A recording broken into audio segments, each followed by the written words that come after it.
Praise lord. మరి నేను నీ ధర్మశాస్త్రమందు ఆశ్చర్యమైన సంగతులను చూచినట్లు నా కన్నులు తెరువు. కీర్తనలు 119:18 ఉంది మాట. ధర్మశాస్త్రంలో ఎన్నో ఆశ్చర్య సంగతులు, వాగ్దానాలు ఎన్నో ఉన్నాయి. అవన్నీ చూడటానికి మనము ఎల్లప్పుడు మన కన్నులు తెరవబడిన వారుగా ఉండాలన్నమాట. అవన్నీ చూసి కూడా మనం గుడ్డితనంగా ఉండకూడదు. అవన్నీ కూడా మనము చూచినట్లు నా కన్నులు మనోనేత్రములు తెరువు తండ్రి అని మనం ప్రార్థించుకోవాలి. ఎన్నో ఆశ్చర్య సంగతులు ఉన్నాయి. మరి అవన్నీ కూడా ఎంతోమందిని దేవుడు స్వస్థపరుచున్నారు. మరి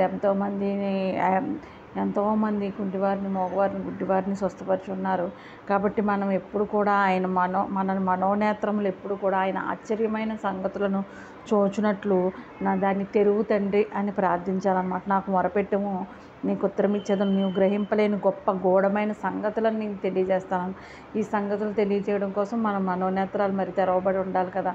మరి అలాగే నీ వాక్యములు వెల్లడి అగుడు తోడనే వెలుగు కలుగును. చూసారా? ఆమెన్.